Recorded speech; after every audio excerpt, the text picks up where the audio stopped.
On vous présente ce matin un programme que vous avez certainement entendu parler. On va donner tous les détails de ce beau programme qui s'intitule Accès Loisirs. On est en compagnie d'Aurélie Côté, kinésiologue au CIUS Hôpital de la Baie. C'est bien ça, CIUS? Oui, c'est ça, Je viens m'aller dans les noms, Aurélie. Oui, c'est ça. Ça va bien ce matin? Merci, toi également. Oui, très bien. Donc, le programme Accès Loisirs, c'est ça. On en entend parler, mais les gens, on n'est pas certain de bien savoir, Ouais. comprendre son fonctionnement. C'est quoi à la base le programme? Accès Loisirs, en fait, là, souvent les gens ils se mélangent avec Accès Saguenay. Donc, OK. Accès Saguenay, c'est la carte qui vous donne le droit, en tant que citoyen de Ville-Saguenay, à aller dans des places telles que la bibliothèque Oui, ou oui. des cours, Fait par que les exemple, services d'aquaforme. municipaux, là. Exactement. Accès Loisirs, c'est un programme qui donne l'accessibilité à des personnes à faible revenu à des loisirs, qu'ils soient récréatifs, culturels, artistiques ou sportifs. OK. Donc, c'est 2 périodes dans l'année, en fait. C'est 2 dates où est-ce que c'est une journée où est-ce que les personnes à faible revenu se présentent à un endroit, soit à la baie, à Chicoutimi ou à Jonquière, dépendamment, parce que c'est la personne, en fait, l'entité qui coordonne ça, c'est Ville-Saguenay, Oui. accompagnée de partenaires. Donc, des organismes communautaires, le CIUS, etc. Donc, ces personnes-là ont accès cette journée-là à des cours qui sont donnés par des clubs, des associations, par la ville même. OK, parce que c'est des ententes préétablies là, pour les activités. En fait, ça dépend, à chaque fois, ça dépend des dons. OK. C'est des dons qui sont faits. Puis, ça peut être, par exemple, souvent ce qui revient, patinage libre, bain libre. Ici, à la baie, par exemple, il va y avoir des passes familiales au Musée du Fjord. Il y a des cours, des fois, de Zumba. Il y a des fois des centres de conditionnement physique qui vont donner des places. Il y a des cours de natation. Il y a des cours de taekwondo, des cours de judo. Fait qu'il y a une grande gamme d'activités. Il y a une grande gamme c'est ça, d'activités. culturelles, sportives. Exactement, des cours de peinture. Puis, bien, ça diffère un petit peu quand même, parce que ça dépend toujours des dons. Ouais. Mais cette journée-là, ce qui est important, c'est de s'y rendre, puis de voir, y a-t-il quelque chose qui pourrait faire mon affaire, parce que moi, j'aurais pas les moyens habituellement de me payer ça. Puis c'est de faire en sorte que ces personnes-là, bien, ils ont un environnement favorable, puis dans leur ville, puis sont capables, même si ils n'ont pas les moyens financiers, bien, d'accéder à des cours comme ça. OK. Là, on parle de personnes à faible revenu, mais il y a des critères. Là. Faible revenu, c'est Ouais. à partir de certains revenus familiales. Là, ici, j'ai quelques exemples. On parle pour une personne, on parle de 20 952 ou moins, bien sûr. Si on aurait une famille avec 2 enfants, 38 931 de revenus annuels.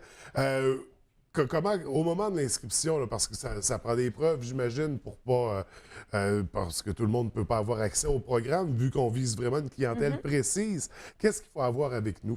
En fait, c'est ça. Les revenus, c'est vraiment par Statistique Canada. Donc, c'est les faibles revenus de Statistique Canada. Puis, les personnes se présentent avec une preuve de revenus. Ça OK. peut être un T4, ça peut être un relevé, ça peut être une carte de l'aide sociale. Bref, c'est vraiment confidentiel, là, ce bout-là. C'est le service budgétaire qui assure cette partie-là. Puis, lorsque la personne a démontré ça, elle passe à l'étape suivante, c'est-à-dire faire un choix par rapport aux offres. C'est ça, à l'offre. Y a-tu un principe de premier arrivé, premier Oui. servi? Oui, parce que évidemment. les places sont limitées. Bien, en fait, c'est qu'on se restreint à nos dons, en fait. Mais je vous dirais qu'à chaque année, là, à la baie, là, par exemple, là, on a de 40 à 60 places quand même. OK. Puis, les visiteurs, ça varie entre 20 et 28 là, visiteurs. Là. Donc, il reste toujours des places. OK. Il reste toujours des activités. Donc, la deuxième étape étant complétée, donc le choix de l'activité. Nous, après ça, officiellement, on inscrit les personnes. Donc, les personnes sont jointes à des groupes existants. Donc, ce n'est pas des groupes où est-ce que c'est stigmatisé, par exemple, à faible revenu, loin de là. C'est vraiment, on t'intègre, puis nous, on s'occupe d'avertir là, le club, le groupe, la ville, par exemple, que ces places-là ont été prises. Donc, c'est ça. Donc, on remet l'inscription à l'entreprise, l'organisme, l'institution. L'inscription, donc, ça s'en vient. On a parce qu'il y a une première partie en septembre, là, ça s'en vient pour le mois de janvier. Oui. C'est quelle date exactement? Donc, c'est le 14 janvier de 10h à midi. Pour cette année, en fait, c'est à la Maison des familles. Oui. Je ne vous cacherai pas que peut-être dans les prochaines années, ça va changer. On regarde peut-être pour avoir un plus grand local. Mais bref, là, le rendez-vous est le 14 janvier, 10h à midi, évidemment, premier arrivé, premier servi. Puis ça peut être, en fait, ce qu'il faut souligner aussi, là, c'est que une famille, par exemple, de 4 personnes, ben, peut repartir avec 4 activités. OK. Une activité par personne. Donc, quand même, à ce niveau-là, ça peut être gagnant. Là. Oui. Est-ce que c'est une limite, une par personne, ou une Oui. personne pourrait avoir 2 activités? C'est une limite. En OK, fait. OK. Un enfant, une Ouais, activité, c'est ça. une personne âgée, une activité. Donc, pour permettre C'est- à tous les gens qui vont se présenter Ouais. quand même de pouvoir repartir avec une belle Ouais. activité. Donc, un très beau programme. On a nommé quelques activités qu'il va y avoir, mais s'il y a des gens qui nous écoutent ce matin qui offrent des services quelconques, est-ce qu'ils Oui. peuvent, est-ce que c'est encore le temps de proposer des nouvelles activités? Oui, en fait, on prend des activités jusqu'au 13 janvier. Là, OK, OK. Vraiment, là. Donc, il faut contacter Ville-Saguenay. Vous pouvez aller visiter le site Internet puis de Ville-Saguenay. Aller dans l'onglet Accès loisirs, en fait. Là. Oui. Puis vous allez avoir tous les coordonnées là, de la personne vraiment responsable à ce niveau-là. Puis vous allez pouvoir Ouais. le faire des dons. Là. Et d'ailleurs, on retrouve toutes les informations qu'on a Oui. présentées ce matin et même plus par le site de Ville de Saguenay. Parce qu'il faut savoir que ça se passe à la baie, mais ça se passe à Chicoutimi, Oui, à Jonquière oui. également, même jour, même date. Et est-ce qu'un résident de la baie pourrait aller à celle de Chicoutimi ou on y va vraiment par secteur? Oui.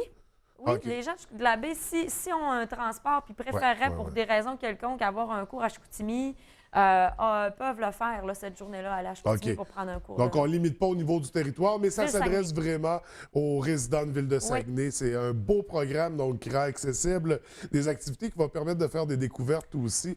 Donc, vraiment, chapeau, une belle initiative. Ça fait combien de temps que ça existe? Ça fait 5 ans à Ville-Saguenay. En fait, sur le territoire de Ville-Saguenay que ça existe. Il faut savoir que c'était un projet qui a été inspiré par Québec, qui ont aussi Accès loisirs, Oui. mais Accès loisirs Québec, depuis les années 2000. Là. Donc, quand même, pour nous, là, ça fait 5 ans, là, mais ça existe également dans d'autres grandes villes. Mhm.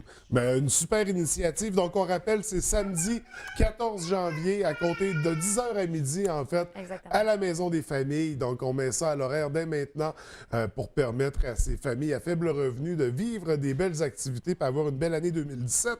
Et parlant de 2017, nous, on va se revoir au mois de janvier. On va parler de plaisir d'hiver. Oui. Donc, ça sera à surveiller. D'ici là, Aurélie, je te souhaite un joyeux temps des fêtes et une belle fin Merci. d'année. Merci à toi également. Merci. Bonne journée.